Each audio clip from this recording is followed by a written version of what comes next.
Last time on Makeshift, we built up some fantastic new security structures that surround our new Mod facility, including a bunch of guard towers, some cool new walls, and a beautiful new security gate, complete with some working security bars. And in this episode, we make our first real expansion to the city in a good long while, building up some beautiful new Cyberpunk towers. But it's time to shift gears. We're flying on over to Ksaw to tempt him into a new business endeavor.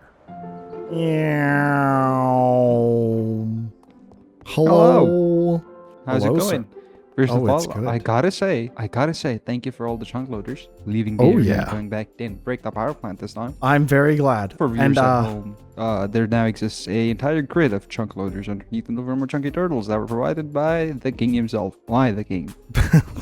What can I do you in for? So, What's up? I saw some blocks that you had, and I've since been exploring all of these fantastic new mods that we've added. I mean, I know that some of them have been around for a bit, but I haven't actually touched any of these, and they're kind of awesome. Oh yeah? And among these is a rather fancy looking block.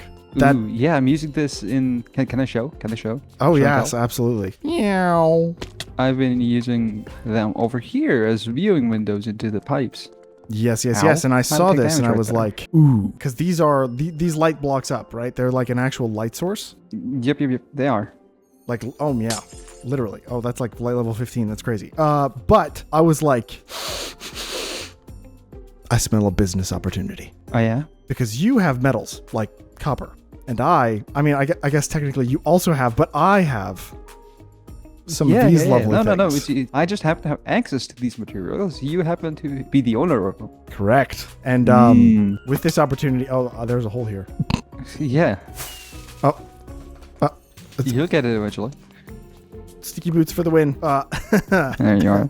We can go into business together to make some crystally casings. Yeah. I agree. Dude, Ksaw's crystals and casing emporium. Where do I fit in?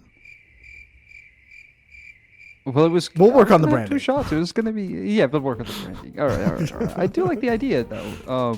But yeah, I was gonna do Ksaw's casings. It's just, I guess I can drag the new casings in with them. Yes. Seems reasonable to me. Ooh, these I've kind of already used. I like these lag-friendly shafts. Yes, please. Oh yeah, because these don't Omnidirectional? actually have shafts inside them. Lag-friendly When you shafts. fly inside them. I mean, Very that's some cool. fancy stuff. Oh, and apparently they also come in cogs. Oh, And and also colors. we have these. Escalators, yeah. Yeah, Business opportunity. I like the idea. me You too. want to workshop a shop?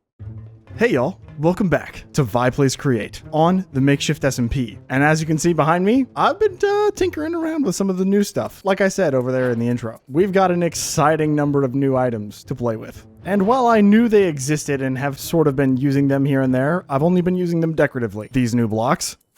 But yeah, I'm coming at you from my fancy new Monarch facility. I am absolutely loving the infrastructure and the security stuff we put around the base in the last episode. Ooh. Looks like those shipping containers need some light sources. There's still some stuff that I want to get done around the outside, but that's small stuff that I can chip away at on live streams or in between episodes. But that's not what we're doing today. No, today, I've got big plans. Like literally, it starts with a schematic. I've been busy over in creative mode, getting together some fantastic new builds. And by grabbing out an empty schematic here, we can check out the first one. Bloop. I'm getting pretty sick of looking at this floating road. It doesn't really make any sense, and so I've cooked up something pretty fancy to kick off the episode. Now, if I go ahead and place this guy right around here-ish and scroll it into place, we should now be able to see... Oh, I missed. And how does this fit in here? Does it work? Not really. A fantastic new overpass looking thing. I really want to have support structures that's going to hold up our road in this segment of the city, because this road is, it's not just going to float, and I wasn't going to terraform up and lose all this space down here. No, I actually want to take my builds and work with the terrain. Obviously, it's a city. I'm going to be clearing a little bit of space here and there, but for the most part, I want to adhere to the original shape of the island, at least here at City Center. I've been building a lot in creative, and the more and more I build in creative, the more I realize this island, it's sincerely not big enough. Like, look at the size of my facility versus the size of where the city is supposed to go. It's not happening. This is going to become part of the island. But I digress. Let's drop down a fresh new container over here and see if we can get this thing schematic into the world.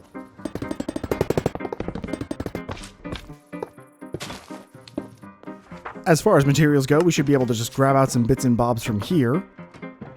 run on over to our sand farm and snag out the clay that we've been storing up. And drop that down right into our smelting setup. We'll just cook it directly into terracotta. And after dyeing it cyan, we're good to go.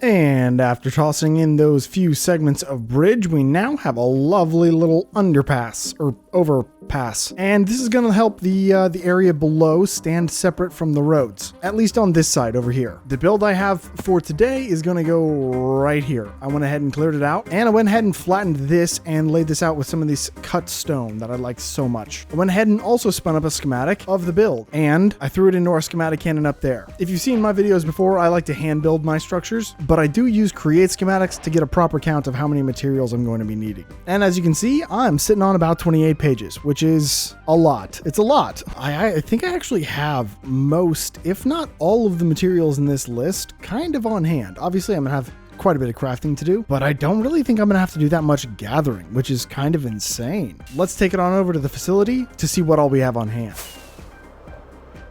By taking that materials checklist I just made and right-clicking it on my storage guy, I can go ahead and send any and all items that I have. It looks like I have 68 separate items, and I can go ahead and pull them and start sticking them in these guys.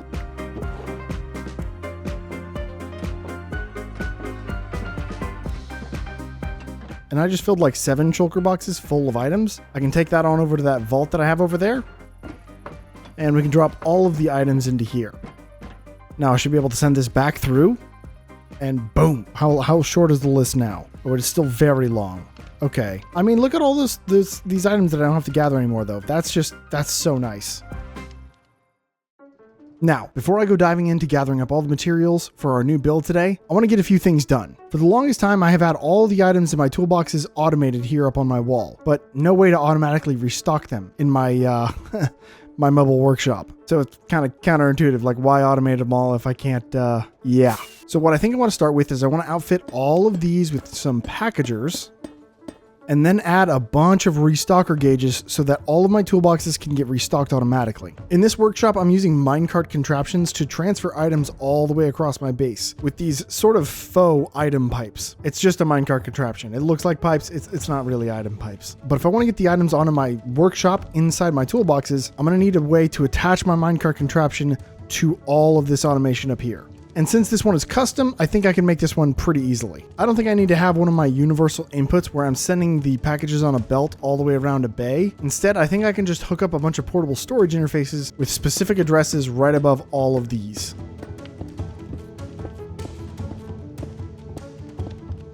Now, by going over here to my minecart contraption that does all of my automation work, I can disassemble the contraption and it places all these blocks back in the world. Now I can come over here to where the nearest connection point is, and I can start stacking up to the roof up here, right to where my offload location will be. Now, the last thing I need to do to make sure the items actually get up here is to super glue this in place. And I think I'm going to want a locking mechanism so that I can turn these off whenever I need to. I guess I'm going to place them right here. I'm going to lock all of these. And now we can reassemble that minecart contraption. Now, once we go back up to the top here, you can see all of our portable storage interfaces are linked. And we can now start sending packages up here via the same automation network. Last thing I'm going to need is a bunch of restocker gauges. Did I just throw that into the hopper down there? Dang it. I forget every single time that that's there. If I go ahead and link these to the same network, all I got to do is add a ton of addresses and like the items that are going into the... Yeah, this is going to take a minute. To keep the naming conventions consistent across all of my different automation sources, I have a system that I'm using so far. I'm adding vi as the prefix so that none of my stuff gets convoluted with anyone else's. And then I'm sending it to base 7, which is where all of these are. Currently, this is sitting in base 7. I don't really have the numbers up here, but you can see all of my bays downstairs are numbered and they go up to level 6. And then it starts over right here at 7. And then I'm going to add the suffix toolbox orange. And that's my first toolbox right here. You can see inside this toolbox, these are all the items that I want to have restocked automatically. And now all I got to do is grab that package filter, throw it into my filter right there, and unlock my smart chute right here. I think it's probably also wise for me to grab another clipboard and grab the names of all of these for automation purposes.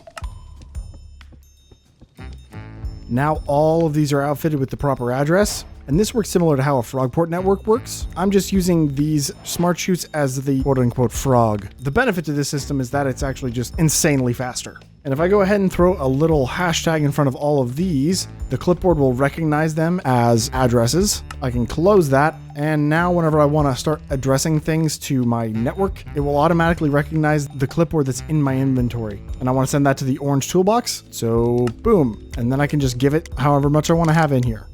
I think for most of these, I'm going to leave it at about 2 stacks. Ooh, I also learned about this from a comment recently. Apparently the filter thing does work if you swap it with another filter. Now I have a bunch of blank filters in here, as you can see, and all of these still have their normal filters. And if I want to collect all of these up, it swaps all of the items. Now I don't know if it's separating these into 2 different stacks is a problem. I haven't really given that like enough test, but I'm thinking... well, one of them's missing now, and it is the empty one. Oh, I also came up with this. I just lined the top of my my output line with smart hoppers and added in a bunch of these andesite belt funnels. So anytime the items get processed, instead of getting backed up on the belt, they just get automatically put into these hoppers. And they might sit there for a little bit, but it keeps the items from stacking up on the saws and allows the items to keep passing through. Now, I'm fairly sure I have all the raw materials required for this entire list, so I'm going to go ahead and quickly whip through this list, and I'll bring you back whenever I'm done. Aha, I've run into my first hurdle. I no longer have infinite obsidian, and I no longer have sturdy sheets automated here at my base. So it's time to add a module.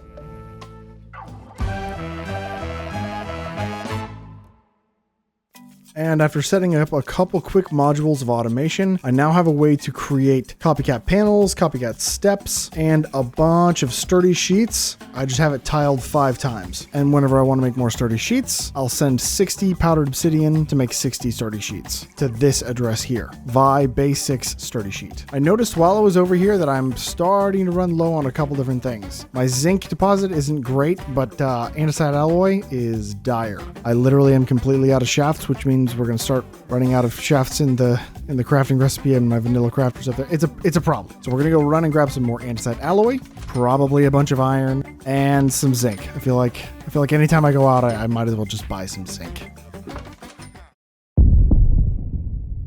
5 hours of material gathering later. Wow, 5 hours for this? That feels kind of wrong, actually.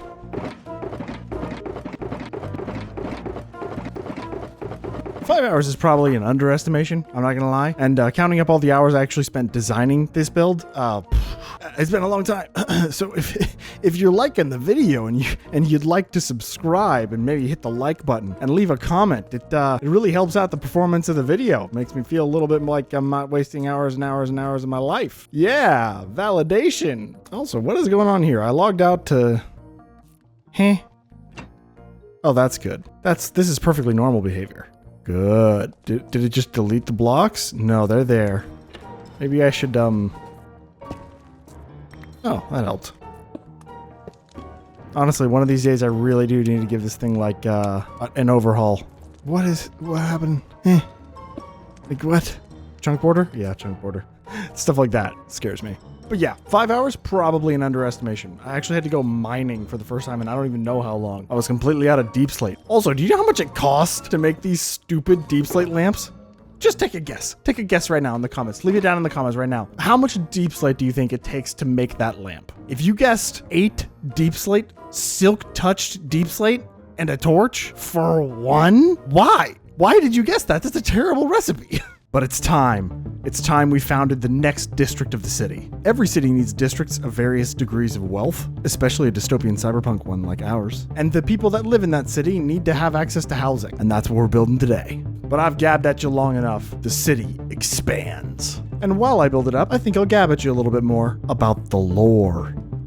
The 21st century was an unprecedented leap in the advancement of various technologies, fueled by what would be known as the AI arms race. Advancements in artificial intelligence and robotics made leaps forward in automation and medicine. And at the forefront of these breakthroughs were massive corporations that sought only expansion. These advancements once seemed like hope for the future, but each step forward left a scorched, dilapidated scar in its wake. Forests bulldozed to make way for data centers, crumbling power grids taxed by the load of ever-growing expansion, illegal generators poisoning neighborhoods to keep up with insurmountable demand. And the oligopoly of corporate powers looked only forward in their pursuit of infinite growth. Unemployment in most major nations skyrocketed to the breaking point, enabled by the incompetent governments of the world, by that point only representative of the corporations that owned them. As the power transferred away from the people, and these corporations absorbed near 100% of their respective market share, the corps turned on each other, sparking the corporate Cold War. The corporate Cold War didn't stay cold for long, and after unconfirmed instances of espionage across the world, conflict arose. Skirmishes not between nations, but between corporate entities. While the corporations fought their lucrative war, the countless AIs built up across the planet became untethered from the loose regulations of puppet governments. Tasked with writing their own code and receiving little to no oversight, they became rogues, autonomous entities biding time until they could strike. The rogues launched a simultaneous attack across the globe, crippling the infrastructure that once propped up the old web, while sabotaging infrastructure of mainland cities and deploying drone armies with one purpose: push humanity out. The all-out assault of mankind pushed the population to the coasts of most continents and into the oceans on massive self-sustaining city-like barges. The corporations easily retreated to highly fortified islands owned by the oligarchs that sit atop the thrones at the head of each corporation. With further advancements in defensive technology against the rogues, the corporations began engaging in trade, and neutral cities were founded as a way to expand without risk to the headquarters of these corps. These neutral cities now pepper the globe on heavily fortified, secluded islands.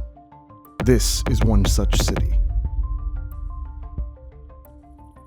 Now, I don't know if you guys caught all that, but that was a lot of lore to compress down into only a few seconds. Sorry if it went by pretty quickly. Feel free to watch it again at like half speed or something. I don't really know. But it gives us a good reason why this city will exist, right? And why it will exist where it exists, which I think are kind of good world building things to get established early on. One of the most important aspects, in my opinion, of why the city will look the way it will look is because it is a neutral territory. It is a neutral city, meaning that there's little to no regulation, not a lot of local government. So a lot of the city is going to be very disorganized, very dynamic in height, and have lots of random overpasses and parking lots and stuff like that. And it's going to try to utilize space as well as it can, but it's going to be doing it in a way that kind of seems like an afterthought, right? Housing in this area was needed, and there was a structure that was built here previously, and instead of tearing that down and removing the roads and reworking everything, they just built up right on top of it. And in a place like this without regulation, a very densely populated city, you want to have a lot of this housing stuff compacted into one very, very small location. And so I took the opportunity to compress as many details into a single area as I could. I really wanted these to look very, very flat. I didn't want to have a lot of structures that jut out beyond things that could look like air conditioning units. Yeah, despite this being futuristic, centralized heating and air is a luxury that these people probably can't afford. Or the slumlord that owns the buildings is just not willing to install it properly. Probably is more likely. So whenever I wanted these surfaces to look incredibly flat, I chose a litany of very, very thin blocks, signs, shutters, things like that, and then I textured the background, or whatever the painted metal color would be, to look like it's worn and aged. These towers were likely built many, many years ago, probably more than 10. And that's another element we can kind of capitalize on. This neutral city has existed here for more than a decade, and that will become more evident as we continue to build up some of these structures. Many of the buildings in the area will be very, very new looking, but in the ones that don't look as new, we have the opportunity to do a lot of cool details. Also, I don't know what mod I have that allows me to see signs from so far away, but I love it. It's been very convenient to build with. Like, I can still see those signs. That's so nice. And I gotta say, it looks even better with shaders. It looks so cool. Oh, I love it. I love it so much. It's so cool. One of my favorite things that I've added into this build is this elevator shaft here, which I kind of showcased in that time lapse. I added this in because this adds one more element of world building.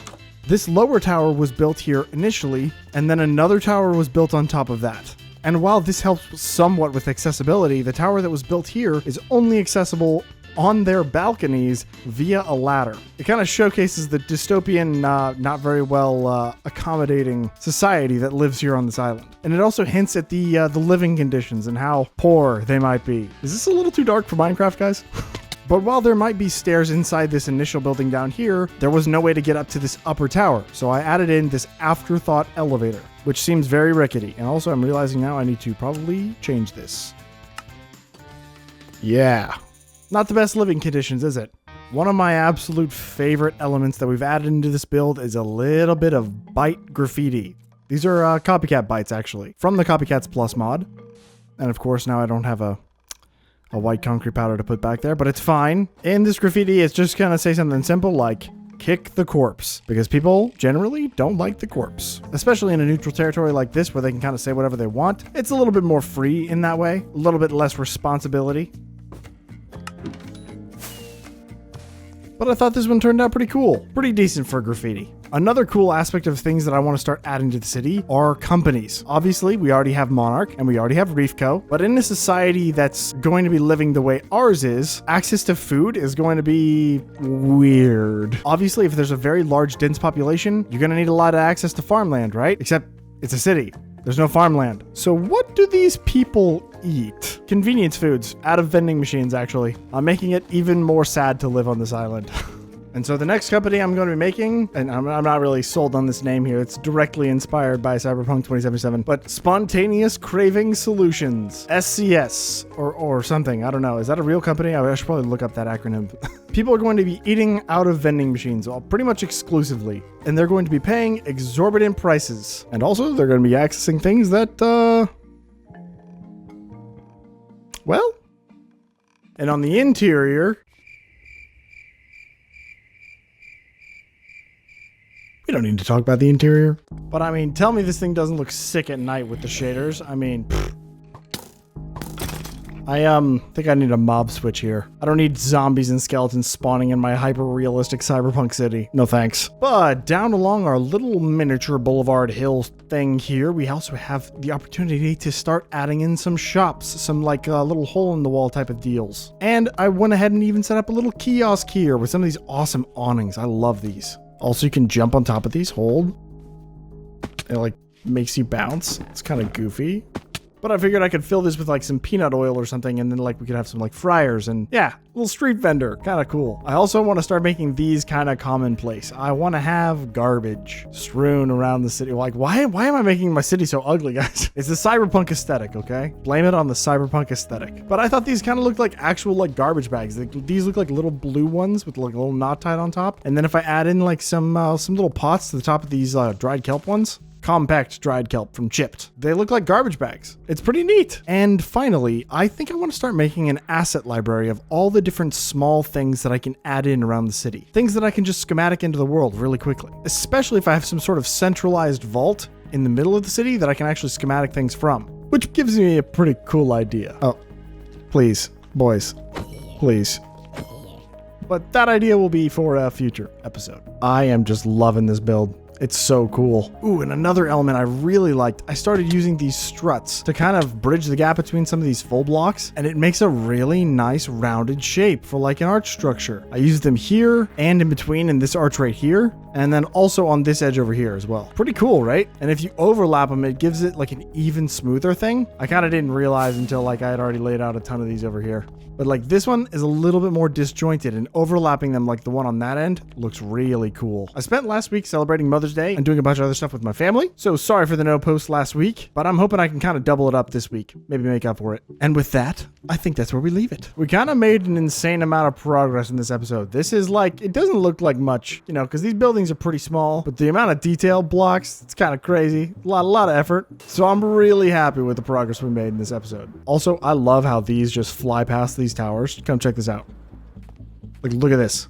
I actually had to reroute the track because it came like real close, but like it flies right over the tower. It's so cool. So cool. But I think that's where I'm going to leave it. I appreciate you so much for watching. If you like the video, like it. And if you want to subscribe, you should do it. And I'll see you in the next one. Go AV. Go AV. Do it. Yeah. See you.